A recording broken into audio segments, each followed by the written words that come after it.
Hi guys, you are watching pharmacy Tayyab official YouTube channel and I am pharmacist Tayyab. तो आप आज हम देख रहे हैं जी lecture series first semester of doctor pharmacy के लिए फिजियोलॉजी के लिए स्पेशल सीरीज बनाई गई है। जो टॉप ब्रेन ने हमें सिलेबस दिया है वो टोटल 7 चैप्टर हैं, जिसमें से पहला चैप्टर उम्मीद आपने देख लिया होगा, पसंद भी किया, लाइक भी किया, कमेंट भी किया, और दूसरे लेक्चर का वेट कर रहे होंगे। और दूसरा लेक्चर का जो है वो कंटेंट आपके सामने है, सब टाइटल और जो है वो कंटेंट, सब एडिंग और टाइटल सारी चीज़ें, छोटा सा क्लिप चला रहा हूँ आपके सामने। इसी इन टोटल 7 चैप्टर और 7 ही लेक्चर के अंदर इंशाल्लाह हम इनको कवर करेंगे। आज दूसरा लेक्चर पढ़ने जा रहे हैं। और लेक्चर स्टार्ट करने से पहले एक छोटी सी इंपॉर्टेंट इन्फॉर्मेशन के इसी सब्जेक्ट की फिजियोलॉजी 1 की बुक ऑलरेडी अपडेटेड सिलेबस के मुताबिक लिखी जा चुकी है। मेरी ऑफिशियल वेबसाइट, जैसे ये यूट्यूब चैनल का नेम है फार्मासिस्ट तैयब ऑफिशियल, और इसी तरह मेरे पास जो वेबसाइट है वो भी www.pharmacisttayyobofficial.com, उस पर जाएँ, जाकर आप बुक जो है ये ऑनलाइन परचेज कर सकते हैं। डिजिटल बुक है, आपने अपने जीमेल पे वहाँ जाकर अकाउंट बनाना और बुक को ऑर्डर करना है। पेमेंट करने के बाद आपको जो है वो बुक वहाँ नजर आना शुरू हो जाएगी। और अगर ना प्रोसेस समझ आए तो व्हाट्सएप नंबर दिया गया, मेरी टीम से रब्ता कर सकते हैं और बुक परचेज कर सकते हैं। आए बगैर देरी के साथ लेक्चर को स्टार्ट करते हैं। इस पूरे लेक्चर का जो नाम हमने दिया है वो है जी न्यूरल कंट्रोल मैकेनिज्म। तो इसके अंदर हम जो आज के लेक्चर पढ़ने के बाद आप किस काबिल हो जाएंगे, सबसे पहले न्यूरॉन की स्ट्रक्चर और फंक्शन की बुनियाद पे हम क्लासिफिकेशन करेंगे। फिर हम रेस्टिंग मेम्ब्रेन पोटेंशियल के बारे में पढ़ेंगे, आयन चैनल का रोल पढ़ेंगे, और जो एक्शन पोटेंशियल किस तरह इनिशिएट होता है, स्टार्ट कैसे होता है, प्रोपागेशन कैसे होती है, ये सारी चीज देखेंगे। इसके अलावा जो है वो सिंपैथेटिक ट्रांसमिशन के बारे में पढ़ेंगे, रिसेप्टर टाइप के बारे में पढ़ेंगे, एक्साइटेटरी और इनहिबिटरी रिस्पॉन्सेज के बारे में हम तफसील से देखेंगे, और सबसे एंड पे हम देखेंगे सेंसरी रिसेप्टर और न्यूरोट्रांसमीटर के हवाले से। तो आए लेक्चर स्टार्ट करते हैं। सबसे पहले what is the nervous system. Nervous system एक प्राइमरी कंट्रोल सिस्टम है हमारी बॉडी के अंदर। ये कंट्रोल करता है किस चीज़ को, हमारी मूवमेंट को, हमारी सेंसेशन को, हमारी कॉन्शियसनेस को, हमारे रिफ्लेक्सेस को, हमारे ऑटोनोमस फंक्शन को, हमारे डिफरेंट जो ऑर्गन्स हैं उनको कोऑर्डिनेट करता है। तो एज ए फार्मडी स्टूडेंट आपके लिए पढ़ना क्यों ज़रूरी है, क्योंकि जो ड्रग नर्वस सिस्टम पे एक्ट करती हैं उनकी तादाद बहुत ज़्यादा है। इसी तरह जो आयन चैनल बहुत सारे ड्रग उनको टारगेट करती हैं। न्यूरोट्रांसमीटर हैं जो एक्ट करते हैं फार्माकोलॉजी के थ्रू, हम उनको भी यूज़ करते हैं ट्रीटमेंट के लिए। और बहुत सारी डिजीज जो है उनके अंदर न्यूरल डिसफंक्शन हो जाता है। तो जब तक हम neural function, structure, normal physiology यानी कि स्ट्रक्चर के हवाले से नहीं देखेंगे, वो स्ट्रक्चर का एक स्पेसिफिक जो फंक्शन है वो नहीं देखेंगे, तो हम इन डिजीज के हवाले से नहीं देख सकते। तो आज हम इसी तरह करेंगे। क्या करेंगे, सबसे पहले बेसिक स्ट्रक्चर को देखेंगे, फिर जो है वो इलेक्ट्रिकल मैकेनिज्म की तरफ शिफ्ट हो जाएंगे, और वहां से फिर सिनेप्टिक इंटीग्रेशन को पढ़ेंगे, और एंड पे क्लिनिकल जो है वो हम उसको कोऑर्डिनेट करेंगे। अगर ओवरऑल बात करूं नर्वस सिस्टम के अंदर, नर्वस सिस्टम नंबर एक सेंसरी इनपुट को कंट्रोल करता है, इंफॉर्मेशन प्रोसेस करता है, फिर मोटर आउटपुट देता है। यानी कि सेंसरी मतलब किसी चीज को सेंस, जैसे हमें कोई कील लग गया उंगली पे, तो जो वहां से नर्व मैसेज लेके आई दिमाग तक, वो क्या थी, सेंसरी। बाहर का टेम्परेचर ज्यादा है, हमें सर्दी लगना शुरू हो जाएगी, तो वो जो इन्फॉर्मेशन ब्रेन तक पहुंचेगी कि बाहर का टेम्परेचर ज्यादा, वो है सेंसरी। अगर हमारा हाथ जल जाता है या कि कोई जिस्म का कोई हिस्सा जलता है या कोई कील लगता है, कोई चोट लगती है, तो वो जो इन्फॉर्मेशन दिमाग की तरफ जा रही है उस स्पेसिफिक पार्ट ऑफ बॉडी की तरफ, उसको हम कहते हैं सेंसरी इनपुट। और फिर ब्रेन उस पर काम करता है, दोनों ब्रेन प्लस जो है वो हमारा स्पाइनल कॉर्ड, और फिर उसको प्रोसेस करने के बाद मोटर आउटपुट देता है। मोटर न्यूरॉन्स के थ्रू इन्फॉर्मेशन वापस वहां पहुंचाता है। जैसे आग, अगर हमारा हाथ जा रहा है तो हम आग से जो है वो अपना हाथ पीछे खींच लेंगे। ये हमारे दिमाग ने हमारी हैंड को जो है हुक्म दिया कि वो पीछे हो जाए, ठीक है। और इसका जो फंक्शनल ग्रुप है वो है न्यूरॉन, जो जिस पे पूरा सारा जो है वो नर्वस सिस्टम बना हुआ है। जैसे मैं बार बार समझाता हूँ कि हमारे जैसे बॉडी का जो बेसिक सबसे छोटे से छोटा हिस्सा है उसे कहते हैं सेल, और जो नर्वस सिस्टम का उसको कहते हैं न्यूरॉन। बहुत सारे न्यूरॉन मिलकर नर्वस सिस्टम बनाते हैं जी। अब अगर स्ट्रक्चर की बात करें, व्हाट इज न्यूरॉन, ये मैंने तस्वीर के अंदर दिखाया भी हुआ आपको। इसका मेन पार्ट क्या है, एक सेल बॉडी होती है जिसे हम सोमा भी कहते हैं। डेंड्रिकल्स होते हैं बहुत सारे जो है, जिनको आप जड़ें टाइप चीज भी कह सकते हैं कि आगे आगे फैली हुई, जैसे दरख्त की जड़ें होती हैं, इस तरह इसके डेंड्रिकल्स होते हैं। एक्सोन होते हैं और एक्सोन टर्मिनल्स होते हैं। ओवरऑल इसको जब हम आगे पढ़ेंगे उसके अंदर जो है वो नर्व इंपल्स के अंदर, तो वहां और ज्यादा एक्सप्लेन करूंगा। स्ट्रक्चर के अंदर मैंने आपको शो करवा दिया। अब इसकी फंक्शन क्या होता है, वही इलेक्ट्रिकल सिग्नल को ट्रांसफर करना इसकी जिम्मेदारी है। अगर ये सेंसरी है तो ये बॉडी से ब्रेन की तरफ भेज रहा है, और अगर ये न्यूरॉन मोटर है तो ये ब्रेन से जो है बॉडी की तरफ पैगाम भेज रहा है। तो इलेक्ट्रिकल सिग्नल ट्रांसफर कर रहा है, चाहे बॉडी से ब्रेन या ब्रेन से बॉडी की तरफ। अब हम जो फंक्शनल क्लासेस पढ़े न्यूरॉन की कौन कौन सी हैं, पहले हमारे पास जैसे हम पढ़ के आ चुके हैं सेंसरी न्यूरॉन। तो ये सिग्नल कैसे कहती है, रिसेप्टर से लेती है, और सीएनएस यानी कि ब्रेन प्लस स्पाइनल कॉर्ड को हम कहते हैं सेंट्रल नर्वस सिस्टम, और मोटर न्यूरॉन जो सीएनएस से फिर मसल की तरफ इंफॉर्मेशन लेके जाती है उसे हम कहते हैं मोटर न्यूरॉन। और इंटर न्यूरॉन होते हैं जो कि सेंट्रल नर्वस सिस्टम को कनेक्ट कर रहे होते हैं, उनको कहते हैं न्यूरॉन। अब ये फंक्शन की बुनियाद पे हुआ ना कि कौन सी इंफॉर्मेशन किधर जा रही है, कौन सी कनेक्ट कर रही है, कौन सी फंक्शन की बुनियाद पे हमने जो क्लासिफिकेशन की उसे फंक्शनल क्लासिफिकेशन ऑफ न्यूरॉन। एक इसकी स्ट्रक्चरल क्लासिफिकेशन भी होती है जो मेरे माइंड में आ रही, वो भी आपको थोड़ी सी पढ़ा देता हूँ कि उसके अंदर हमारे पास ये होता है कि वो स्ट्रक्चर की बुनियाद पे हम उसको जो है वो क्लासिफाई कर रहे होते हैं। उसके अंदर हमारे पास है जी मल्टीपोलर न्यूरॉन, दूसरा है बाइपोलर न्यूरॉन और यूनिपोलर न्यूरॉन। अब मल्टीपोलर न्यूरॉन क्या होता है कि इसके अंदर एक एक्सोन होता है, मल्टीपल डेंड्रिकल्स होते हैं और सेल बॉडी बड़ी लार्ज होती है और हाईली ब्रांच डेंड्रिकल। ये ही सबसे ज्यादा पाई जाने वाली न्यूरॉन की किस्म है जो हमारी बॉडी में पाई जाती है और बहुत ही स्पेशलाइज्ड इंटीग्रेशन है, सरफेस एरिया पे ज्यादा यही पाए जाते हैं। अब ये कहाँ कहाँ मौजूद है, मल्टीपोलर ब्रेन, स्पाइनल कॉर्ड और सेरेबेलम के अंदर। इनका फंक्शन क्या है, मोस्टली ये मोटर न्यूरॉन होते हैं या इंटर न्यूरॉन होते हैं। इंटर मतलब जो कनेक्ट कर रहे हैं न्यूरॉन और सीएनएस यानी कि ब्रेन प्लस स्पाइनल कॉर्ड को जो कनेक्ट कर रहे हैं उसे कहते हैं inter neuron plus motor neuron. तो इंटर न्यूरॉन और मोटर न्यूरॉन ज्यादातर क्या होते हैं, मल्टीपोलर न्यूरॉन होते हैं। अगर बाइपोलर की बात करें तो इसके अंदर एक एक्सोन होता है, एक डेंड्रिकल होता है और दरमियान के अंदर जो है सेल बॉडी होती है। ये हमारे रेटिना के अंदर पाया जाता है, ऑल्फैक्टरी एपिथेलियम के अंदर पाया जाता है और इनर ईयर के अंदर पाया जाता है। अगर फंक्शन की बात करें तो ये स्पेसिफिक सेंसरी है। सो बाइपोलर न्यूरॉन कौन, सेंसरी न्यूरॉन ज्यादातर कौन से बाइपोलर न्यूरॉन्स हैं और ये इंफॉर्मेशन ट्रांसमिट करते हैं सीएनएस की तरफ। अगर यूनिपोलर की बात करें न्यूरॉन की तो वो single process arise from cell body और क्विकली डिवाइड इनटू 2 और 3 ब्रांचेस। तो इनकी लोकेशन अगर बात करें तो डोर्सा रूट ऑफ गैंग्लिया और sensory ganglia of cranial nerve के अंदर ये पाए जाते हैं। अगर फंक्शन की बात करें तो ये सेंसरी इंफॉर्मेशन को पेरिफेरी तक पहुंचाते हैं और फिर direct signalling to central nerve system. तो होता क्या है कि इंपल्स जो है जो रिसेप्टर से चली वो पेरिफेरी ब्रांचेस से होती है सेंटर ब्रांचेस तक जाती है और सेंटर से फिर स्पाइनल कॉर्ड और जो है वो वहां से ब्रेन तक पहुंच जाती है। अगर हम थोड़ा सा और फंक्शनल क्लासिफिकेशन की डिप के अंदर अगर हम जाएं तो जो सेंसरी न्यूरॉन है इनकी टाइप कौन कौन सी हैं आपको याद रखने के लिए। सेंसरी क्या है, रिसेप्टर से सीएनएस, ये pain, temperature, touch, vision, hearing, इन सारी चीजों को जो सेंसरी हैं और इनकी ज्यादातर क्या होती है यूनिपोलर न्यूरॉन होते हैं ये सेंसरी। और अगर मोटर की बात करें कि जो सीएनएस से मसल तक पहुंचा रहा है ये मल्टीपोलर होते हैं जैसे मैंने आपको पढ़ा के आया हूं। और ये क्या करते हैं, somatic motor neuron skeletal muscle को इंफॉर्मेशन दे रहे होते हैं और ऑटोनॉमिक मोटर न्यूरॉन जो है वो स्मूथ मसल, कार्डियक मसल और ग्लैंड्स को जो है दिमाग का पैगाम पहुंचा रहे होते हैं। और इंटर न्यूरॉन जैसे मैंने आपको बताया कि ये सीएनएस को यानी neuron that connect the other neuron with CNS, कि जो दूसरे न्यूरॉन को सीएनएस के साथ कनेक्ट करता है उसे कहते हैं इंटरकनेक्ट। ये इंटीग्रेशन के लिए होता है, प्रोसेसिंग के लिए होता है, रिफ्लेक्स कोऑर्डिनेशन के लिए होता है, हाईली कोग्निटिव फंक्शन के लिए जो होता है और ये बड़ा ही कॉम्प्लेक्स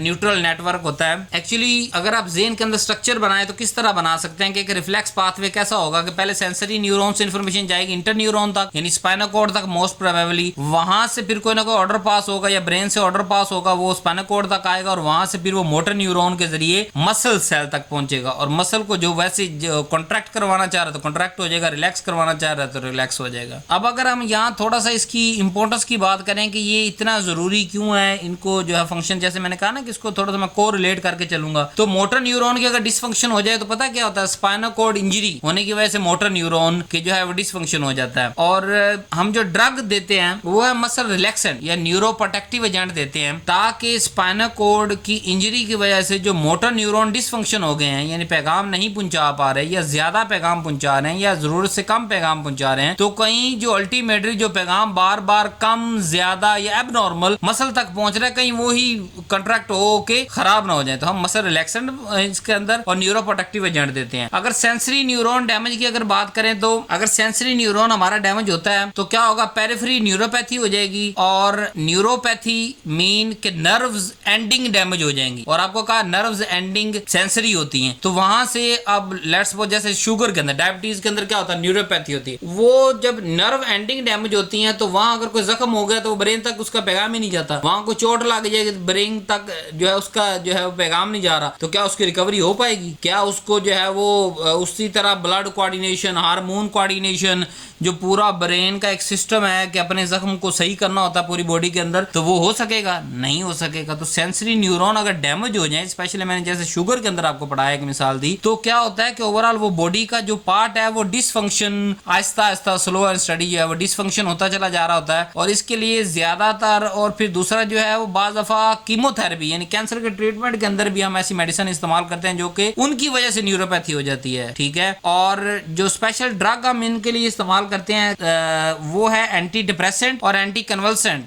फॉर न्यूरोपैथिक पेन, जो पेन हो रही होती है उनकी जो है वो डैमेज हो गया ना, वहां ना सिग्नल आ रहे हैं ना जा रहे हैं, तो एक अनयूजुअल सी पेन वहां पे रहती है। और अगर इंटरन्यूरॉन डिसऑर्डर है, इंटरन्यूरॉन मतलब जो न्यूरॉन्स को सेंट्रल नर्वस सिस्टम के साथ मिला रहा था, यानी कि सेंसरी इंफॉर्मेशन तो आ रही है लेकिन वो ब्रेन तक नहीं पहुंची, जब ब्रेन तक नहीं पहुंचेगी, स्पाइनल कॉर्ड तक नहीं पहुंचेगी, तो वो प्रोसेस नहीं कर पाएगा और मोटर को ऑर्डर नहीं दे कर पाएगा। तो क्या होगा, जैसे एपिलिप्सी होती है इसके अंदर, और एंजाइटी डिसऑर्डर होते हैं बार बार जो है वो, इसके लिए हम फिर जो है वो गाबार्जिक ड्रग देते हैं जो कि इनहिबिटरी न्यूरोट्रांसमिशन को इनहांस कर देते हैं कि ओवरऑल बहुत ज्यादा जो है वो फ्लो ना हो, क्योंकि जब तक हमें मोटर आके काम नहीं करेगा तो क्या होगा, तब तक सेंसरी भेजता रह जाएगा। जब सेंसरी भेजता रह जाएगा तो वो एक झटके वाली किस्म हो जाएगी कि यानी कि इन्फॉर्मेशन तो जा रही है, प्रोसेस नहीं हो रही, और प्रोसेस नहीं होने की वजह से आगे ऑर्डर नहीं आ रहा, जब ऑर्डर नहीं आ रहा तो बार बार मैसेज आ रहा है। तो इसलिए क्या होता है, उसको बचाने के लिए हम इनहिबिटरी न्यूरोट्रांसमिशन जो है वो उसको इनहांस करवाते हैं ड्रग के थ्रू, ताकि इंटरन्यूरॉन का डिसऑर्डर्स को, जैसे एपिलेप्सी और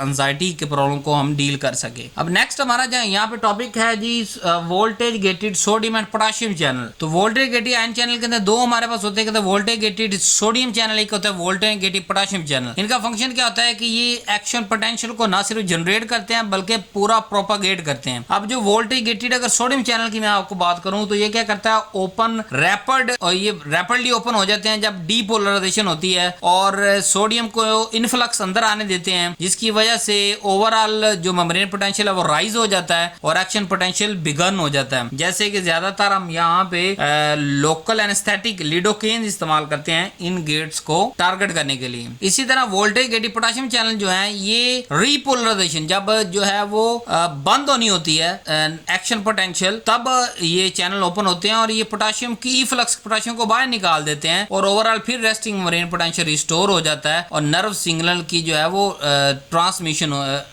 टर्मिनेशन हो जाती है, खत्म हो जाता है। नर्वस जो नर्व सिग्नल था वो क्या होता है, खत्म हो जाता है। तो ओवरऑल दोनों का आपको कुछ समझ आई कि सोडियम की वजह से रिफ्लेक्स जो है वो, सोडियम चैनल जब ओपन होता है डीपोलराइजेशन के दौरान ओपन होता है और बहुत ज्यादा सोडियम को अंदर आने देता है, जिसकी वजह से होता है मेम्ब्रेन पोटेंशियल राइज होता है और सिग्नल आगे पास करता है। जब उस न्यूरॉन को छोड़ के अगले की तरफ चला जाता है तो पोटेशियम ओपन होता है और उसको रिपोलराइजेशन की स्टेट में, यानी पोटेशियम ई फ्लक्स पोटेशियम को बाहर फेंकना शुरू कर देता है और वापस रेस्टिंग मेम्ब्रेन पोटेंशियल जो है वो अपना स्टोर कर लेता है। यहाँ थोड़ा और डेप्थ के अंदर हम चलते हैं, जैसे कि अगर हम बात करें इसको, अगर आपने और डेप्थ में देखना है तो उसकी पिक्चर्स डायग्राम्स जो है बुक के अंदर बनाई गई हैं। यहाँ मेन मैं आपको यही इन्फॉर्मेशन यहाँ पे शेयर कर सकता हूँ। इससे ज्यादा अगर डेप्थ के अंदर जाना, उसकी शेप क्या होती है, वो कितने स्टेप पे मुश्तमिल है या क्या है, बस एक बेसिक बात आप यहाँ पे याद रख लेंगे। जो सोडियम चैनल होते हैं उसकी वजह से डीपोलराइजेशन के दौरान जो है वो एक्शन जो मेम्ब्रेन पोटेंशियल राइज होता है और जो पोटेशियम चैनल की वजह से जो है वो पोटेशियम को बाहर भेजता है, रेस्टिंग मेम्ब्रेन दोबारा जो है वो हमारे पास एस्टेब्लिश हो जाता है। अब हम जो बार बार पढ़ के आ चुके हैं resting membrane potential, resting membrane potential ये क्या होता है, रेस्टिंग मेम्ब्रेन पोटेंशियल इसके बारे में पढ़ते हैं जी। रेस्टिंग मेम्ब्रेन पोटेंशियल हमारे पास इलेक्ट्रिकल पोटेंशियल डिफरेंस है plasma membrane cell when it is not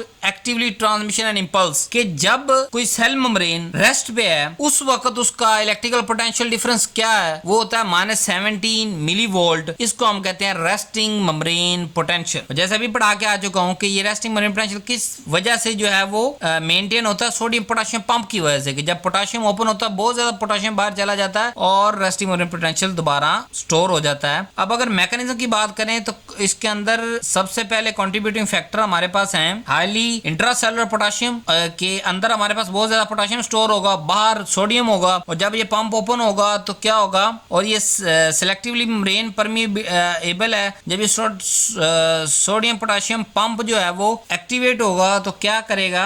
अगर हम बात करें रेस्टिंग मेम्ब्रेन पोटेंशियल की कि ये -70 मिली वोल्ट है, तो इसका क्या मतलब, इसका मतलब ये है कि न्यूरॉन के जो अंदर है 70 मिली वोल्ट मोर नेगेटिव है देन आउटर साइड के जो सेल मेम्ब्रेन है न्यूरॉन की, उसके अंदर -70 मिली वोल्ट ज्यादा है एज कंपेयर टू बाहर के पोटेंशियल के, इसलिए डिफरेंस आ गया। एक्चुअली रेस्टिंग मेम्ब्रेन पोटेंशियल की ही वजह से हम एक्शन पोटेंशियल जनरेट कर पाते हैं, ठीक है, और न्यूरल कम्युनिकेशन करवा पाते हैं, और इसी की वजह से फिर मसल कॉन्ट्रैक्शन होती है और कार्डियक रिदम भी स्टेबिलिटी इसी की वजह से रहता है। अगर हम रेस्टिंग मेम्ब्रेन पोटेंशियल बार बार अचीव करने में कामयाब ना हो तो क्या होगा, हमारा टिश्यू जो है वो कभी भी स्टेबलाइज नहीं रहेगा, हमारा टिश्यू जो है वो काबिल इस्तेमाल नहीं रहेगा। तो रेस्टिंग मेम्ब्रेन पोटेंशियल आपको समझ आ गया कि एक नॉर्मल स्टेज के अंदर जब न्यूरॉन रेस्ट पे है तब उसके अंदर -70 मिली वोल्ट पोटेंशियल ज्यादा है एज कंपेयर टू उसकी बाहर वाली जो मेम्ब्रेन उसके उस पे। अगर हम बात करें कॉन्सेप्चुअल की कि सेल मेम्ब्रेन यहाँ पे एक्ट करती है एक सेलेक्टिव बैरियर के तौर पे, एक कैपेसिटर के तौर पे कि जो चार्ज सेपरेटर करता है, एक रेगुलेटर के तौर पे जो आयन ग्रेडियंट बनाता है, और इलेक्ट्रिकल पोटेंशियल को डेवलप करता है क्योंकि आयन जो है वो अनइक्वली डिस्ट्रीब्यूट होते हैं, ठीक है, और मेम्ब्रेन उन अनइक्वली जो डिस्ट्रीब्यूटेड आयंस हैं उनको सेलेक्टिवली मेम्ब्रेन के इर्द गिर्द आने देता है। ये नहीं कि सारे सोडियम अंदर आ जाओ, सारे पोटेशियम बाहर चले जाओ, no no no no no, उसने एक खास मिकदार सोडियम की आने देनी है और पोटेशियम की खास मिकदार बाहर जाने देनी है ताकि पोटेंशियल जो है ओवरऑल मेंटेन रह सके। और अगर एक हम नॉर्मल जो है वो आयन डिस्ट्रीब्यूशन की बात करें जो हम कह रहे हैं अनइक्वल है, तो इंट्रासेलुलर सेल के अंदर क्या होता है, पोटेशियम ज्यादा होता है, सोडियम कम होता है, और बाहर सोडियम ज्यादा होता है, पोटेशियम कम होता है। यही आपने आगे याद रखना है, यही हमारे काम आएगा। जब हमें पता है कि बाहर सोडियम ज्यादा, तो सोडियम किधर जाएगा, अंदर, अंदर पोटेशियम ज्यादा है, पोटेशियम किधर जाएगा, बाहर, और जब पोटेशियम बाहर जाएगा तो पीछे नेगेटिव चार्ज बढ़ जाएगा और वो -70 मिली वोल्ट जो है वो पोटेंशियल उसका अचीव हो जाएगा। अब ये हमारा जो सोडियम पोटेशियम पंप है ये फंक्शन किस तरह करता है, ये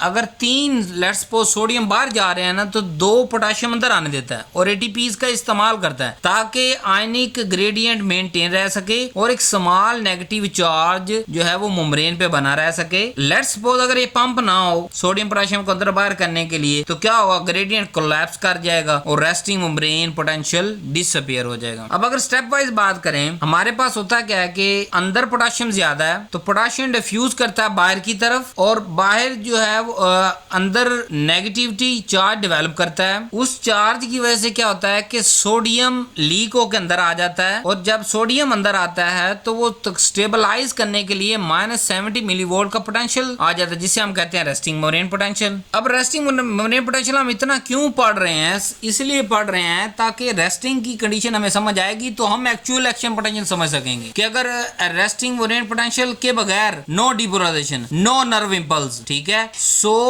resting membrane potential set a stage for excitability, कि एक्साइटेबिलिटी के लिए ये एक स्टेज सेट करती है ताकि कल को जब हमने वहां से नर्व पास करनी है तो एक्साइटेशन का फिनोमेना कैरी आउट हो सके। अगर हम रेस्टिंग मेम्ब्रेन पोटेंशियल नहीं पहले मेंटेन करेंगे तो कभी भी एक्स्ट्रा एक्शन पोटेंशियल वहां पे जनरेट नहीं हो पाएगा। नंबर 2 इसकी इंपॉर्टेंट क्या है कि ये मसल कंट्रैक्शन के लिए बड़ा जरूरी है, जैसे स्केलेटल मसल या हमारे पास जो कार्डियक मसल है वहां रेस्टिंग मेम्ब्रेन पोटेंशियल इस चीज को इंश्योर करता है और रेडी रखता है न्यूरॉन को फॉर स्टिमुलेशन, कि जैसे स्टिमुलेशन आएगा वो एक्शन पोटेंशियल के अंदर न्यूरॉन चला जाएगा और पैगाम वहां तक पहुंच जाएगा। इसीलिए हमारा ओवरऑल पूरी बॉडी जो है वो रेस्टिंग मेम्ब्रेन पोटेंशियल पे रहती है एक्सेप्ट जब वहां से इलेक्ट्रिकल सिग्नल गुजर रहे हो। तीसरी इसकी इंपॉर्टेंट, पहले तो मैंने कहा कि एक्शन पोटेंशियल के लिए चाहिए, दूसरा कहा मसल कॉन्ट्रैक्शन के लिए चाहिए, तीसरी इलेक्ट्रिकल स्टेबिलिटी के लिए चाहिए। लेट्स सपोज अगर हमारे पास स्टेबल रेस्टिंग मेम्ब्रेन पोटेंशियल होगा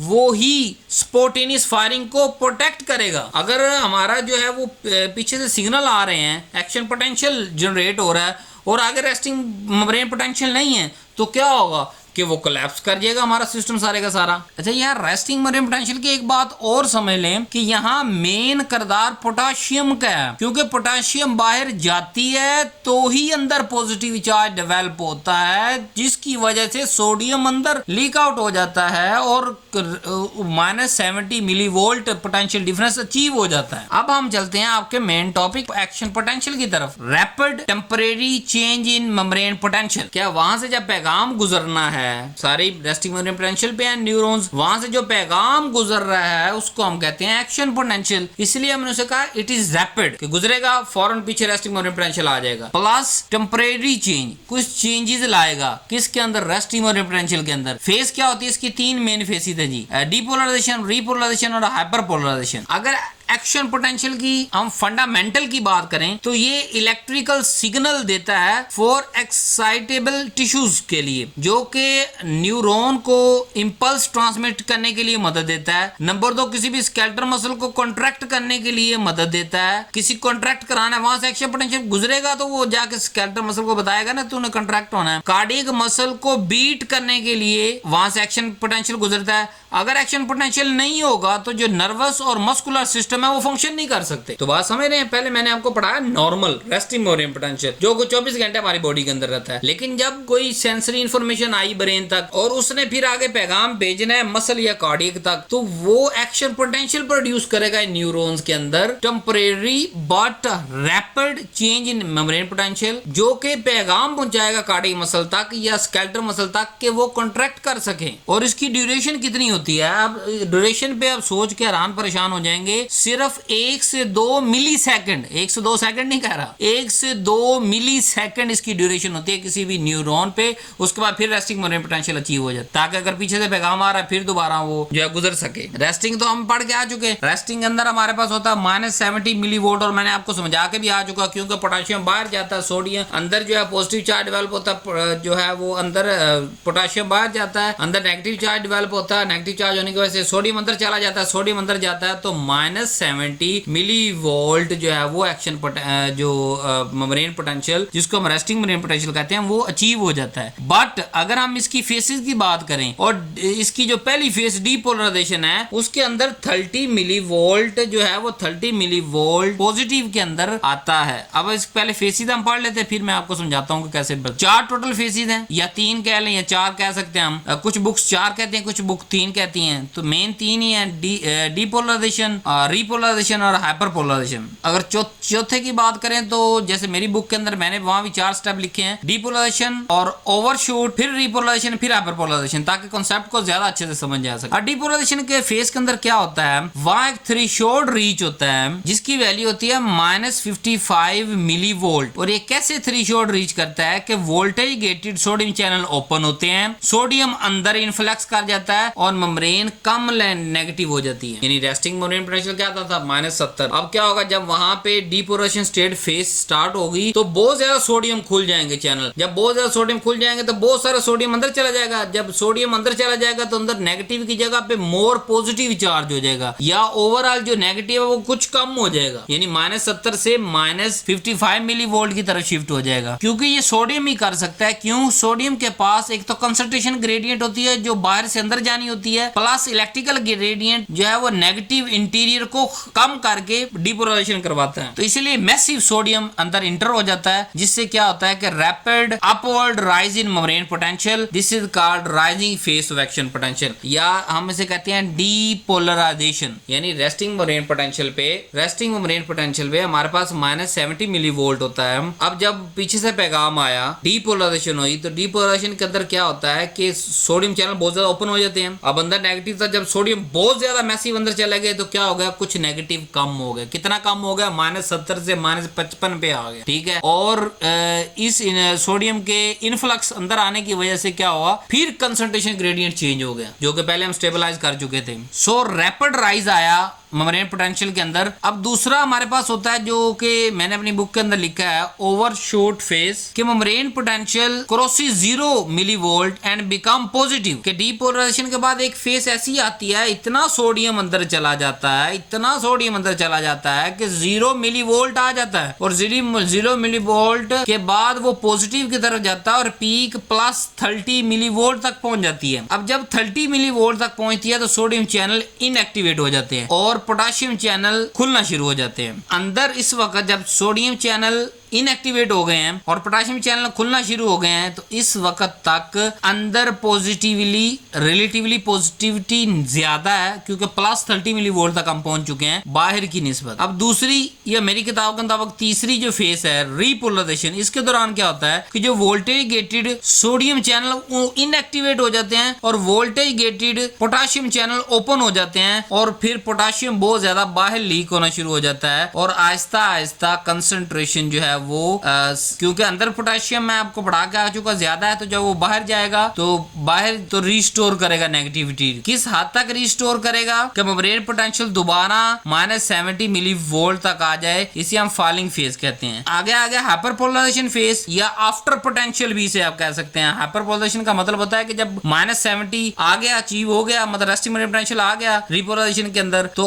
आफ्टर के अंदर क्या होता है कि sodium channel close slowly, sodium Aahista Aahista close होना शुरू हो जाते हैं, और जो एक्सेस पोटेशियम सेल से लीव कर गया है membrane potential become more negative, और वो नेगेटिव होते होते -80 या बाज किताबों के अंदर -90 भी मिली वोल्ट का आ गया है। तो उसके बाद क्या होता है कि फिर सोडियम इनफ्लक्स करता है, सोडियम इनफ्लक्स करके resting membrane potential -70 millivolt पे आके दोबारा रेस्टिंग मेम्ब्रेन पोटेंशियल के अंदर चला जाता है। तो डीपोलराइजेशन के अंदर राइजिंग था, रीपोलराइजेशन के अंदर क्या हुआ कि फॉलिंग आ गया, -70 अचीव हुआ, और हाइपरपोलराइजेशन के अंदर आफ्टर पोटेंशियल की फेस आई कि पहले -70 से आगे निकल गया। यानी एक्चुअली ये सादा लफ्जों के अंदर आपको ये बताऊं कि जब एक्शन पोटेंशियल आया था, डीपोलराइजेशन हुई थी, फिर रीपोलराइजेशन हुई, यानी ब्रेन पोटेंशियल अचीव हो गया रीपोलराइजेशन के अंदर, लेकिन हाइपरपोलराइजेशन हो जाती है। हाइपरपोलराइजेशन का मतलब क्या कि -70 मिली वोल्ट रेस्टिंग है, वो -80 या -90 मिली वोल्ट तक चला जाता है। फिर वो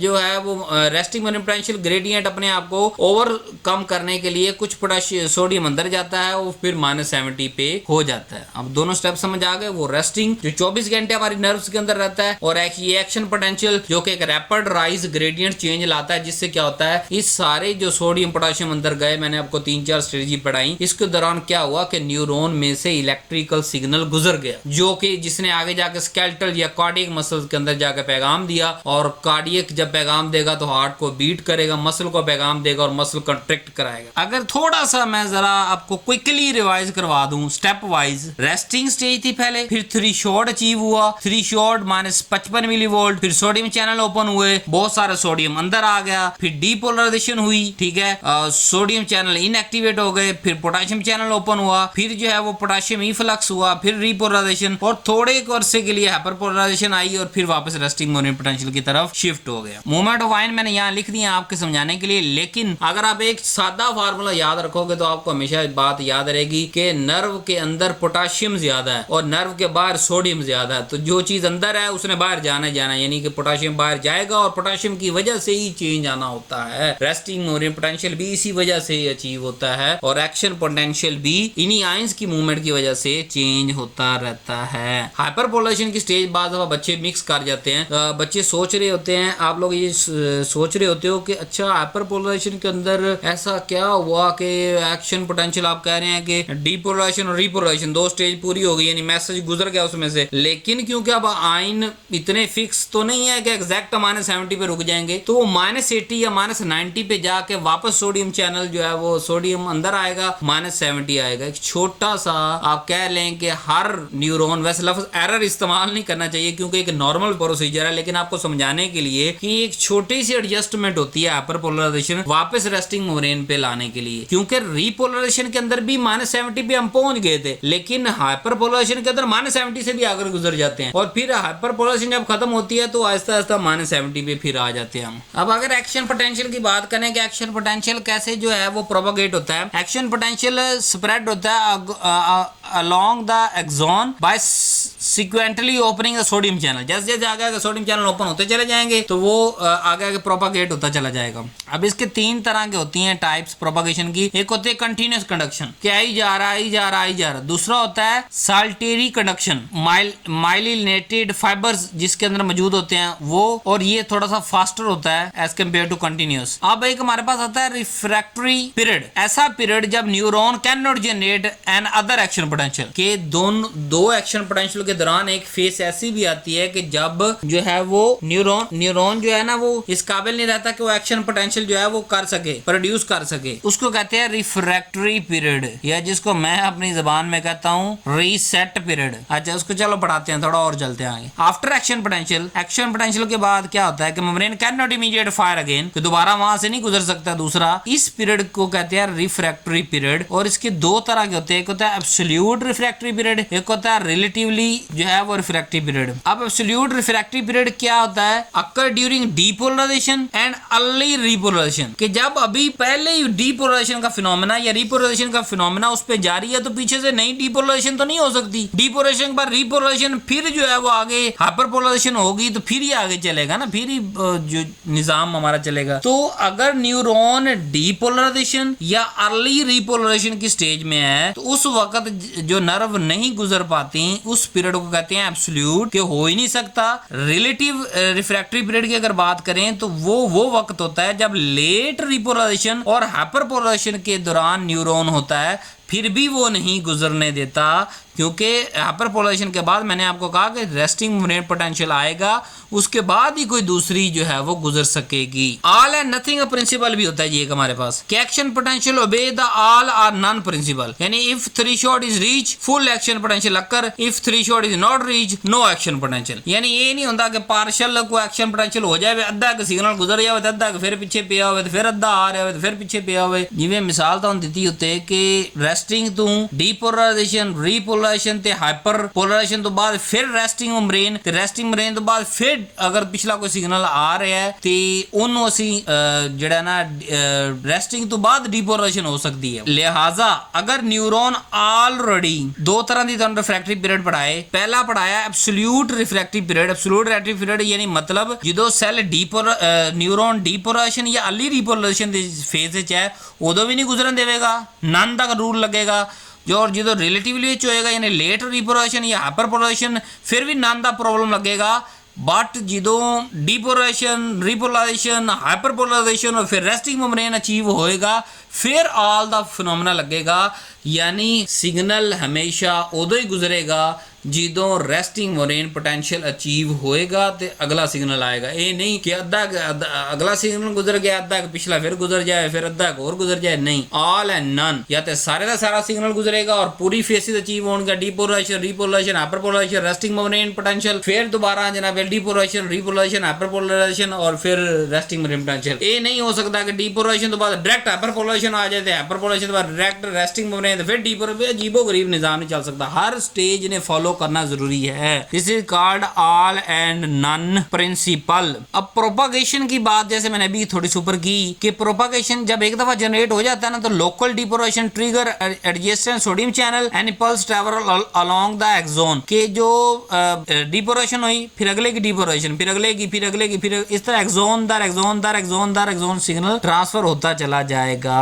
लेकिन जब माइलिनेटेड फाइबर होंगे वहां पे माइलिनेटेड शीट होगी फाइबर के बाहर तो क्या होगा, साल्टेरी कंडक्शन अक्कर होगी, यानी कि इंपल्स जंप करेगी एक नोड ऑफ रेनवियर से दूसरे नोड ऑफ रेनवियर तक जंप करती हुई जाएगी। जबकि जिस पे माइलिनेटेड शीट नहीं होगी न्यूरॉन्स पे, उस पे क्या होगा कि वो बिल्कुल तरतीब के साथ एक एक्सोन दूसरे एक्सोन आगे आगे चलता जाएगा। लेकिन जब माइलिनेटेड शीट अंदर मौजूद होगी तो एक नोड ऑफ रेनवियर से दूसरे नोड ऑफ रेनवियर तक जंप करता हुआ सिग्नल जाएगा। अब यहाँ पे एक छोटा सा आपको दोबारा दे दूं कि रेस्टिंग मेम्ब्रेन पोटेंशियल था हमारे पास, उसके बाद स्टिमुलस आया और थ्रेशोल्ड रीच हुआ, सोडियम चैनल ओपन हुए, डीपोलराइजेशन रिपोलराइजेशन हुई, सोडियम इनएक्टिवेशन, फिर पोटेशियम ओपन, रिपोलराइजेशन, फिर हाइपरपोलराइजेशन, फिर रेस्टिंग मेम्ब्रेन पोटेंशियल और फिर स्टिमुलस आएगा दोबारा। अच्छा, नेक्स्ट टॉपिक हमारे पास आ गया। अब लेक्चर लंबा हो रहा है, मैं क्या कर सकता हूँ, मुझे इन्हीं लेक्चर्स के अंदर आपको जो है वो पूरी इन्फॉर्मेशन देनी है, आपके पेपर सर पे हैं, इसलिए वीडियोस में तो मैं तो चाहता हूँ एक एक टॉपिक पे अलग अलग वीडियो हो, उस पर आधा आधे घंटे की हम बात करें, लेकिन मुझे वाइंड अप करना पड़ रहा है। कल को जब टाइम मिला तो इंशाल्लाह इसके अलग अलग वीडियोस भी आपको बना दूंगा, नो इशू। सिनैप्स की बात करते हैं, नेक्स्ट टॉपिक हमारे पास सिनैप्स है। और अगर कहीं भी इन्फॉर्मेशन की आपको तंगी आ रही है, यहाँ पे स्लाइड में मैं इतनी इन्फॉर्मेशन दे सकता हूँ, इससे ज्यादा पिक्चर डायग्राम्स चीजें नहीं शो कर सकता, ठीक है। तो उसके लिए आपको बुक खरीदनी पड़ेगी। अगर आपको ये लेक्चर इंटरेस्टिंग लग रहा है, समझ आ रहा है, तो बुक इससे ज्यादा अच्छी है, परफेक्ट है। वेबसाइट पे जाएंगे, हर स्लाइड के नीचे वेबसाइट आ रही है, व्हाट्सएप नंबर आ रहा है, व्हाट्सएप पे रब्ता करें। बुक जो है वो पिछले 2 साल से जो है वो ये बुक्स मैं बेच रहा हूँ। अभी जो रिसेंट न्यू बुक्स लिखी हुई हैं, जो 2025 के अंदर सिलेबस अपडेट हुआ है और उसके मुताबिक लिखी हुई है, वो तकरीबन 100 से प्लस बच्चे जो है वो पर बुक इस्तेमाल कर चुके हैं। तो आप भी इस्तेमाल करें और अपने नंबर जो है बढ़ाएं दूसरे बच्चों की तरह। तो चलते हैं सिनैप्स। लेक्चर फ्री है, बुक फ्री नहीं है। अब जारी बात है, अगर आपने कुछ डिस्टिंक्शन क्रिएट करनी है तो पैसे लगाने पड़ेंगे आप, लेकिन जरूरी नहीं है कि हर बच्चा बुक ले। जिसने लेनी है ले, नंबर बनाने अपने बनाए, कल को कॉन्सेप्ट अच्छे करने हैं, जॉब अच्छी चाहिए, क्लिनिकल फार्मासिस्ट जो लाखों करोड़ों रुपए की कल को जॉब्स क्रिएट होनी है, अगर उसकी तरफ आपने जाना है तो बुक्स खरीदनी पड़ेंगी आपको। कॉन्सेप्ट अभी से क्लियर करने पड़ेंगे। पीपीएससी की तरफ अगर आपने जाना, 17वें स्केल की पोस्ट की तरफ जाना, तो तब भी आपको बुक लेनी पड़ेगी और पढ़नी पड़ेगी। और आज जो है वो, और मैंने सबसे बड़ी बात आपको कर दी कि ये बुक्स ना एमबीबीएस के लिए ना किसी और डिग्री के लिए, ये स्पेशल आपके लिए लिखी गई हैं, मतलब डॉक्टर और फार्मेसी के लिए। ऐसा पूरी दुनिया के अंदर नहीं है। India, Bangladesh, New Zealand, Nepal, Canada, किसी मुल्क के अंदर ऐसा मौजूद नहीं है। हमें क्या होता है, हमारे दौर के अंदर भी हमें एमबीबीएस की बुक्स उठा के दे दी जाती थी कि यहाँ से देख लो जो टॉपिक देखना है। अब उन बुक्स के अंदर जो है वो सर्जरी का जो अंसर है या मतलब डायग्नोस का अंसर है वो ज्यादा पाया जाता है। लेकिन जो हमारी बुक है इसके अंदर हमने डायग्नोस की तरफ नहीं गए, इसको आपको अपनी फील्ड मेडिसिन की तरफ रखा। इसलिए अब मैं बार बार मेंशन करता हूँ कि ये देखें, ये वाली क्लास यहाँ पे एक्ट करेगी, ये वाली क्लास यहाँ पे एक्ट करेगी, ये आपको एमबीबीएस में नहीं मिलेंगी। तो अगले टॉपिक सिनैप्स पे चलते हैं। 2 न्यूरॉन के दौरान जो जंक्शन होता है सिग्नल ट्रांसमिशन के लिए, उसको कहते हैं सिनैप्स। यानी एक न्यूरॉन इधर है, दूसरा न्यूरॉन आ गया, दरमियान में जो थोड़ी सी जगह है जहां से वो न्यूरोट्रांसमीटर रिलीज होते हैं और न्यूरोट्रांसमीटर दूसरे न्यूरॉन की एंडिंग में जाकर अटैच हो जाते हैं और फिर सिग्नल आगे चला जाता है। वो जो खाली एम्प्टी स्पेस है जिसके दौरान न्यूरॉन्स एक तरफ से न्यूरोट्रांसमीटर एक तरफ से निकल के दूसरे न्यूरॉन पे जाकर अटैच हो रहे हैं, उस जगह को हम कहते हैं सिनैप्स। ये हमारे पास होता है इलेक्ट्रिकल सिनैप्स या केमिकल सिनैप्स, और सबसे ज्यादा केमिकल सिनैप्स ज्यादा कॉमन है। अब इलेक्ट्रिकल की सबसे बड़ी खासियत है कि ये फास्ट है और गैप जंक्शन है, जबकि केमिकल की बात करें तो ये न्यूरोट्रांसमीटर्स इसको जो है वो इस सिनैप्स को जो है वो यूज कर रहे होते हैं। और ज्यादातर ड्रग जो, ये देखे बार बार ड्रग की बात कर रहा हूँ ना, आपको फार्मासिस्ट ओरिएंटेड रखना हो तो most of drug chemical synapse पे हम पढ़ेंगे, लेकिन हम इलेक्ट्रिकल सिनैप्स और केमिकल को दोनों को डिटेल के अंदर देखते हैं। सादा कॉन्सेप्ट मैंने आपको बता दिया कि 2 न्यूरॉन्स के दरमियान जो जगह मौजूद है जहां से एक न्यूरॉन से दूसरे न्यूरॉन तक जो है वो पैगाम रसानी होती है, उसे कहते हैं सिनैप्स। और बाज़ दफा ये 2 न्यूरॉन्स के दरमियान होती है और बाज़ दफा ये एक न्यूरॉन और एक इफेक्टर सेल के दरमियान भी होती है। लेट्स सपोज मतलब न्यूरॉन खत्म हो गया, आगे मसल आ गया, तो मसल और न्यूरॉन के दरमियान भी सिनैप्स होगा। जरूरी नहीं होता कि 2 न्यूरॉन्स के दरमियान ही सिनैप्स हो, आमतौर पे 2 न्यूरॉन्स के दरमियान भी होता है। लेकिन ये बात आपने एक्स्ट्रा याद रखनी है कि एक न्यूरॉन एक तरफ न्यूरॉन होगा, दूसरी तरफ इफेक्टर होगा यानी मसल या ग्लैंड होगा, उसको भी जो है न्यूरोट्रांसमीटर के थ्रू जब हम वहां जो स्पेस होगी उसको हम कहेंगे सिनैप्स। तो सिनैप्स क्या करता है एक्चुअली, ये अलाउ करता है इलेक्ट्रिकल सिग्नल्स को 1 न्यूरॉन से वो कन्वर्ट करता है उसको केमिकल या इलेक्ट्रिकल सिग्नल के दूसरे सेल तक पहुंचाता है। और ये फंडामेंटल यूनिट होते हैं न्यूरो कम्युनिकेशन के इंटीग्रेशन, जहाँ पे न्यूरॉन एक फंडामेंटल जो है वो जुज़ का जो है वो नर्वस सिस्टम का बुनियादी, वहां पे सिनैप्स भी एक बुनियादी जुज़ है। अगर सिनैप्स नहीं होंगे तो ये कम्युनिकेशन नहीं हो सकेगी एक न्यूरॉन से दूसरे न्यूरॉन और एक न्यूरॉन से दूसरे इफेक्टर के। अब अगर सिनैप्स को पढ़ना जरूरी क्यों है, क्योंकि जो सारे के सारे न्यूट्रल प्रोसेस टक्कर हो रहे होते हैं ना सिनैप्स पे, उनको पढ़ना जरूरी होता है, इसलिए हमें सिनैप्स का पता होगा तो वहां पे हम पढ़ेंगे। फिर learning and memory depend on synaptic modifications को बाद दफा कुछ ड्रग टारगेट कर रही होती हैं, तो हमें सिनैप्स का पता होगा तो हम उसकी मॉडिफिकेशन और लर्निंग और मेमोरी जो वो सेव रखता है उसको पढ़ सकेंगे। फिर जो ज्यादातर जो सेंट्रल नर्वस सिस्टम की ड्रग्स है वो हम सिनैप्स पे एक्ट करती हैं, तो सिनैप्स पढ़ेंगे तो हमें वो ड्रग भी समझ आएंगी। और बहुत सारे टॉक्सिन भी जो है वो इसी सिनेप्टिक ट्रांसमिशन को यानी एक न्यूरॉन्स पे को अटैक नहीं करते, बहुत सारे टॉक्सिन वो सिनैप्स को ब्लॉक करते हैं। कि सिनैप्स ब्लॉक हो जाएगा, कैसे ब्लॉक हो जाएगा कि वो एक सादी सी मिसाल दे रहा हूँ कि वो न्यूरोट्रांसमीटर जो एक न्यूरॉन न्यूरॉन से निकल के दूसरे न्यूरॉन या दूसरे इफेक्टर सेल पे जुड़ने थे, उसकी जगह पे टॉक्सिन जुड़ जाएंगे। अब ये काम कहाँ हो रहा है? सिनेप्स के अंदर हो रहा है। तो हम सिनेप्स को जब उसकी केमिस्ट्री पढ़ेंगे, उसकी स्ट्रक्चर पढ़ेंगे, फिजियोलॉजी पढ़ेंगे, तो ही हम कल को इतनी सारी जो क्लासिफिकेशन ड्रग की हमने यहाँ पे करनी है या टॉक्सिसिटी अवॉइड करनी है, तो ही हम जो है वो सिनेप्स के बारे में जान सकेंगे। जैसे मैं आपको पहले बता चुका हूँ कि दो तरह का इलेक्ट्रिकल और केमिकल। केमिकल ज्यादातर मोस्ट कॉमन टाइप है ह्यूमन नर्वस सिस्टम के अंदर, और इसकी अगर स्ट्रक्चर की बात करें, इसके अंदर एक प्रीसिनेप्टिक टर्मिनल होगा, यानी पिछले वाली न्यूरॉन का हिस्सा होगा, फिर एक सिनेप्टिक वेसिकल होगा, ठीक है, फिर सिनेप्टिक क्लेफ्ट होगा, और फिर पोस्ट सिनेप्टिक मेम्ब्रेन होगा। सिनेप्टिक प्रीसिनेप्टिक टर्मिनल यानी पीछे वाले न्यूरॉन का, और पोस्ट सिनेप्टिक मेम्ब्रेन यानी आगे वाले न्यूरॉन की, और सिनेप्टिक वेसिकल और सिनेप्टिक क्लेफ्ट इनके दरमियान में होगी। सिनेप्टिक क्लेफ्ट कहते हैं कि कितना एरिया है वो, यानी एक न्यूरॉन से दूसरे न्यूरॉन के दरमियान टोटल जितनी भी वो एरिया होता है ना, उसको हम कहते हैं सिनेप्टिक क्लेफ्ट। और सिनेप्टिक वेसिकल कौन से होते हैं? जो एक न्यूरोट्रांसमीटर से दूसरे न्यूरोट्रांसमीटर तक केमिकल जाने होते हैं ना, वो एक वेसिकल के अंदर होते हैं। यानी एक न्यूरॉन्स के अंदर वेसिकल तो आपको पता है ना, आम छोटे से वेसिकल्स होते हैं जिसके अंदर कोई भी चीज जो है मेम्ब्रेन बॉन्डेड हो, उसको वेसिकल कहते हैं। वो वेसिकल एक न्यूरॉन की मेम्ब्रेन के साथ अटैच होते हैं, फिर बाहर निकल आते हैं सिनेप्टिक क्लेफ्ट के अंदर, जो खाली जगह उसको सिनेप्टिक क्लेफ्ट कहते हैं, और फिर वो आगे पोस्ट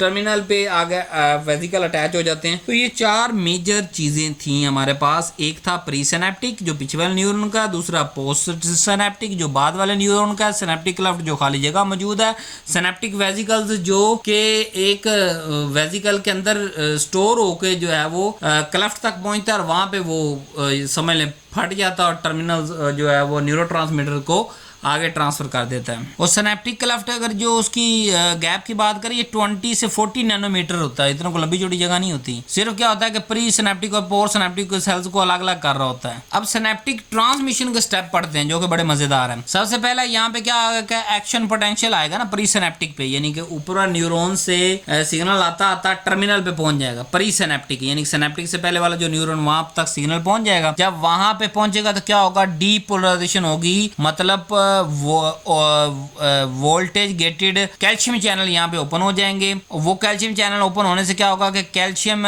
टर्मिनल के अंदर इंटर हो जाएगा ड्यू टू इलेक्ट्रोकेमिकल ग्रेडियंट की वजह से, और फिर पीछे पीछे जो कैल्शियम ट्रिगर वेसिकल्स होंगे वो फ्यूज करना शुरू कर देंगे सनार प्रोटीन के साथ, और जब वो फ्यूज करेंगे परी सिनेप्टिक के साथ तो वो न्यूरोट्रांसमीटर रिलीज करवा देंगे, और वो न्यूरोट्रांसमीटर फिर सिनेप्टिक क्लेफ्ट में से होते हुए गुजरते हुए आगे जाके पोस्ट सिनेप्टिक मेम्ब्रेन पे जाके अटैच हो जाएंगे, और सिग्नल आगे जो है ट्रांसफर, यानी यहाँ कैल्शियम चैनल हमारे पास आ रहे हैं। कैल्शियम चैनल यानी जैसे एक्शन पोटेंशियल पहुंचता है, डीपोलराइजेशन होती है, साथ में प्री सिनेप्टिक के कैल्शियम चैनल ओपन हो जाते हैं। इन कैल्शियम की वजह से जो इलेक्ट्रोकेमिकल ग्रेडियंट के अंदर चेंज आता है, वो क्या करता है? वो जो वेसिकल्स होते हैं उनको फ्यूज करवा देता है। जैसे फ्यूज करेंगे दूसरी तरफ न्यूरोट्रांसमीटर क्लेफ्ट के अंदर फेंक देंगे, वो क्लेफ्ट के अंदर जब आएंगे सिनेप्टिक क्लेफ्ट के पोस्ट के साथ अटैच हो जाएंगे। तो ये स्टेप आपने याद रखने हैं सिनेप्टिक के। अब हम थोड़ा सा उन रिसेप्टर्स की बात कर लें, पीछे न्यूरॉन्स की बात कर ली, सिनेप्टिक क्लेफ्ट की, सिनेप्टिक वेसिकल्स की। अब उन टाइप्स की बात करें जो पोस्ट सिनेप्टिक रिसेप्टर्स हैं बार बार जिनकर, वो दो तरह के होते हैं। पहला होता है एक्साइटेटरी रिसेप्टर, दूसरा इनहिबिटरी। एक्साइटेटरी रिसेप्टर मतलब जिसने काम शुरू करवाना होता है, इनहिबिटरी रिसेप्टर जिसने कोई काम बंद करवाना होता है, ठीक है। तो एक्साइटेटरी पोस्ट सिनेप्टिक पोटेंशियल मतलब डीपोलराइजेशन, कि वो एक्साइटेटरी है तो वो जाके डीपोलराइजेशन करवाएगा, पैगाम आगे पहुंचा देगा, सोडियम इनफ्लक्स हो जाएगा, जिसकी वजह से क्या होगा? एक्शन पोटेंशियल दूसरे जो है वो दूसरे न्यूरॉन तक पहुंच जाएगा। और जैसे कि न्यूरोट्रांसमीटर हमारे पास ग्लूटामेट जो है वो ये excitatory post synaptic potential carry करता है। इनहिबिटरी की बात करें तो हाइपरपोलराइजेशन, पोस्ट सिनेप्टिक मेम्ब्रेन की जब हाइपरपोलराइजेशन होती है तो वो क्या करता है कि पोटेशियम को एग्जिट करवाता है और क्लोरीन की एंट्री हो जाती है। तो जैसे क्लोरीन की एंट्री होगी क्या होगा? एक्शन पोटेंशियल रिड्यूस हो जाएगा, जैसे कि न्यूरोट्रांसमीटर गाबा करवाता है। तो जहां ये जाके अटैच होगा वो आगे जाके फंक्शन स्टॉप हो जाएगा, वो एक्शन ब्रेन पोटेंशियल आगे दूसरे नर्व तक नहीं पहुंच सकेगा, और एक्साइटेटरी का एक्शन पोटेंशियल अगली ब्रेन तक पहुंचता चला जाएगा। अब कंपैरिजन की बात करें तो एक्साइटेटरी परी सिनेप्टिक पोटेंशियल जो है वो ये डीपोलराइजेशन करवाता है, यानी एक्शन पोटेंशियल को स्टार्ट करवाता है, जबकि इनहिबिटरी पोस्ट सिनेप्टिक पोटेंशियल क्या करवाता है? ये हाइपरपोलराइजेशन, यानी कि उसको एक्शन पोटेंशियल को खत्म कर देता है। रिजल्ट इसका क्या होता है कि excitatory excitatory post synaptic potential की वजह से एक्साइटेशन होती है, मतलब नर्व जो सिग्नल आ रहे थे वो अगले न्यूरॉन तक ट्रांसफर हो जाते हैं, और इनहिबिटरी पोस्ट सिनेप्टिक पोटेंशियल की वजह से इनहिबिशन होती है, यानी कि सिग्नल आगे नहीं पहुंचते, वहीं पे जो है वो क्लोज हो जाता है, सिग्नल आगे नहीं जाता। अब न्यूरोट्रांसमीटर मेन जो आपने याद रखने हैं एक्साइटेटरी पोस्ट सिनेप्टिक पोटेंशियल के, वो हैं ग्लूटामेट, और दूसरे हैं जी हमारे पास इनहिबिटरी पोस्ट सिनेप्टिक पोटेंशियल के हैं गाबा। फिर आगे जाके और ज्यादा एक्सप्लेन करूंगा, परेशानी होना, यहाँ पे सिर्फ बस यहाँ ये याद रखें। अब यहाँ पे अगर आपको थोड़ी सी शॉर्ट समरी में दूं तो क्या होता है कि एक्शन पोटेंशियल आया, कैल्शियम इनफ्लक्स हुआ, वेजिकल फ्यूज हुआ, न्यूरोट्रांसमीटर रिलीज हुए, वो गए सिनेप्टिक क्लेफ्ट के अंदर, वो जाके रिसेप्टर पे बाइंड हुए। अब वो दो तरह के हो सकते हैं, या वो एक्साइटेटरी पोस्ट सिनेप्टिक पोटेंशियल करवाएंगे या इनहिबिटरी पोस्ट सिनेप्टिक पोटेंशियल करवाएंगे। अगर एक्साइटेटरी पोस्ट पोटेंशियल करवाएंगे तो वो क्या होगा, सिग्नल आगे अगले न्यूरॉन को ट्रांसफर हो जाएगा, और अगर इनहिबिटरी पोस्ट सिनेप्टिक जो है वो पोटेंशियल करवाएंगे तो वो सिग्नल वहीं पे ही रुक जाएगा, पिछले नर्व तक आगे नहीं जा सकेगा। तो आगे सिग्नल इंटीग्रेट हो जाता है कि रुकना है कि उसने चलना है। तो ये सारी इंटीग्रेटेड फ्लो चार्ट जो है या हाई यील्ड समरी पॉइंट ये सारी बुक्स के अंदर मौजूद है। अब नेक्स्ट हमारे पास आ गए सेंसरी रिसेप्टर। सेंसरी रिसेप्टर एक तो आपको याद होगा ना, what is mean sensory mean जो सेंस करके मैं बताया, मतलब pressure, touch, temperature, chemical, light, pain, ये सारा जो है वो सेंसर। अच्छा यहाँ पे सेंसरी रिसेप्टर में पढ़ाने का कुछ मकसद है, पहले तो पढ़ा के आ चुका हूँ ना आपको कि ये इसका स्ट्रक्चर स्पेशलाइज होता है किस चीज के लिए, एक स्टिमुलाई को जो है वो डिटेक्ट करता है, और उस स्टिमुलाई को जो उसका वो करता है, डिटेक्ट करता है, उसको आगे नर्व सिग्नल भेज देता है। ठीक है, सेंसरी ने क्या करना होता है, ब्रेन तक पैगाम पहुंचाना होता है। अब इनकी क्लासिफिकेशन पढ़ें तो पहला है मैकेनो रिसेप्टर, यानी प्रेशर और टच को ये डिटेक्ट करते हैं। दूसरा थर्मो रिसेप्टर, टेम्परेचर को। कीमो रिसेप्टर किसी केमिकल को डिटेक्ट करते हैं। फोटो रिसेप्टर लाइट को,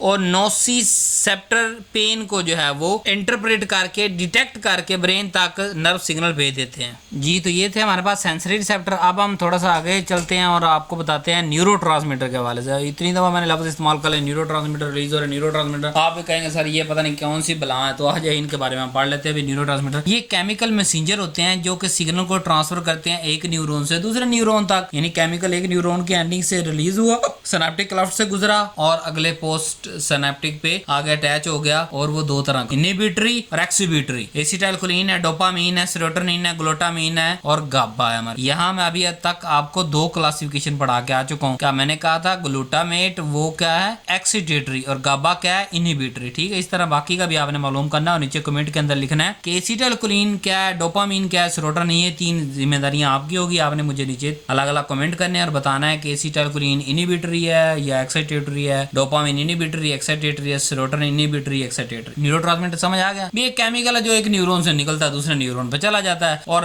बाज दफा वो जो आके वो उसको जरा एक्शन पोटेंशियल प्रोड्यूस कर देता है और डीपोलेशन करवा देता है, और बाज जगह हाइपरपोलेशन को जो है प्रमोट कर देता है और रेस्टिंग ब्रेन पोटेंशियल की तरफ चला जाता है। न्यूरो मॉड्यूलेटर क्या होते हैं लफ्ज, ये भी मैंने 2-3 दफा आपको जो है ना इसके अंदर इस्तेमाल किया। अब न्यूरो मॉड्यूलेटर, अब इनकी सारी जो है ना स्ट्रक्चर्स वगैरह सारे न्यूरोट्रांसमीटर के वो मैंने अपनी बुक के अंदर दिए हुए हैं, और अगर ओवरऑल थोड़ा सा मैं आपको टच देता चलूं, आप भी ढूंढ लीजिएगा, मैं भी बता रहा हूँ कि एसिटाइलकोलिन जो है वो मोटर और ऑटोनॉमिक है, डोपामीन मूवमेंट एंड रिवार्ड के लिए, डोपामीन प्रोड्यूस होता है, सेरोटोनिन मूड रेगुलेशन के लिए, नोरेपिनेफ्रिन ये अलर्टनेस अलर्ट रखने के लिए, गाबा इनहिबिटरी है, ग्लूटामेट एक्सिटेटरी। ठीक है, अब न्यूरोमॉड्यूलेटर क्या होते हैं कि modify the activity of neuron, ऐसे केमिकल जो न्यूरॉन की एक्टिविटी को बदल दें उन्हें कहते हैं न्यूरोमॉड्यूलेटर। ये स्लो एक्टिंग होते हैं और बाद दफा लॉन्ग लास्टिंग इफेक्ट इनका जो है वो प्रोड्यूस होता है। ठीक है, substance that modify the neurotransmitter effect, कि उसका इफेक्ट को चेंज कर देता है। जैसे हमारे पास endorphin substrate P, role in pain modulation. Clinical and pharmaceutical importance की बात करें, understanding the neuro control help explain the local anaesthetic effect के अंदर हम इसको इस्तेमाल करते हैं एंटी डिप्रेसेंट पे, एंटी एपिलेप्टिक पे और सीडेटिव। ठीक है, उम्मीद है आपको लेक्चर बहुत ज्यादा अच्छा पसंद आया होगा।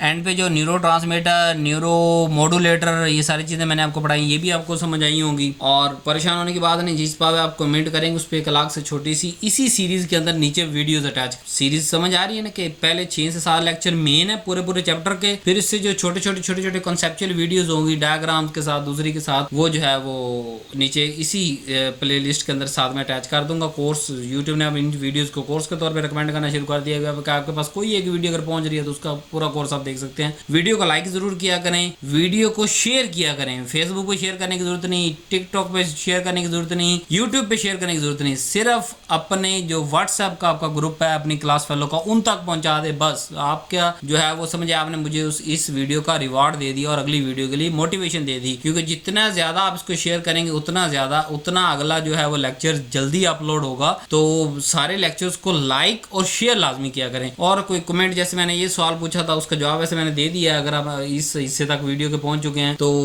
उसका जवाब नीचे कमेंट लिख दिया करें, या कोई अंडरस्टैंडिंग नहीं समझ आ रही, कोई कंसेप्ट समझना चाहते हैं, अपनी डिमांड भी आप नीचे लिख सकते हैं। तो ज्यादा से ज्यादा जो है वो लेक्चर अगर नहीं समझ आया कुछ चीज हिस्सा कुछ पार्ट, तो आप दोबारा इसको पूरा रिकॉल कर सकते हैं पूरी सीरीज को। और मेरा मकसद यही है कि थोड़े टाइम के अंदर पूरी बुक को कवर किया जाए। हालांकि आपको खुद ही पता है कि फिजियोलॉजी एक बहुत लंबा चौड़ा सब्जेक्ट है, और उम्मीद है ये कंटेंट आपको पसंद आया होगा। बुक खरीदने के लिए वेबसाइट मौजूद है, व्हाट्सएप नंबर है, मेरी टीम से रब्ता कर सकते हैं।